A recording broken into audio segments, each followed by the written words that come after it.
రాజ్ అయితే ఆఫీస్లో ఉండగా రాజ్కి అయితే శ్వేత కాల్ చేస్తుంది. ఇదంతా కూడా కావ్య అయితే వెనక నుండి అలా వింటూ ఉంటుంది. ఇంతలో శ్వేత కాల్ చేయగానే రాజ్ అయితే హలో శ్వేత ఏంటి చెప్పు అని చెప్పి అంటాడు.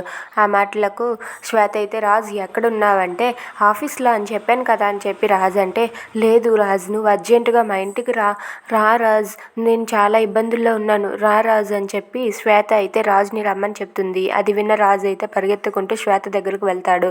ఇదంతా చూసిన కావ్య అయితే ఆయన్ని ఫాలో అయ్యి ఆయన వెనకతలే వెళ్తుంది. ఇక రాజు అయితే శ్వేత ఇంట్లోనికి దూరి శ్వేతతో ఇలా మాట్లాడుతూ ఉండడం చూసి కావ్య అయితే ఒక్కసారిగా షాక్ అయిపోతుంది. ఇక శ్వేత అయితే ఇలా జరిగింది అని చెప్తూ ఉంటే రాజు అయితే ఇలా అంటూ ఉంటాడు, నీకేమీ కాదు, నీకు నేనున్నాను కదా, నువ్వేమీ కంగారు పడకు, నీకు నేనున్నాను, నీకు ఏ కష్టం రాకుండా చూసుకునే బాధ్యత నాది అని చెప్పి శ్వేత కన్నీళ్ళు తుడుస్తూ శ్వేతను ఓదార్చుతూ శ్వేతను కౌగిలించుకుంటాడు. అదంతా చూసిన కావ్య అయితే ఒక్కసారిగా షాక్ అయ్యి అక్కడి నుంచి అలా నిలబడే ఏడుస్తూ ఉంటుంది కావ్య. ఇక శ్వేతకు అండగా ఉంటానని మాట ఇచ్చారని చెప్పి కావ్య అయితే బాధపడుతూ ఉంటుంది. Thanks for watching friends. Please subscribe our channel. Thank you.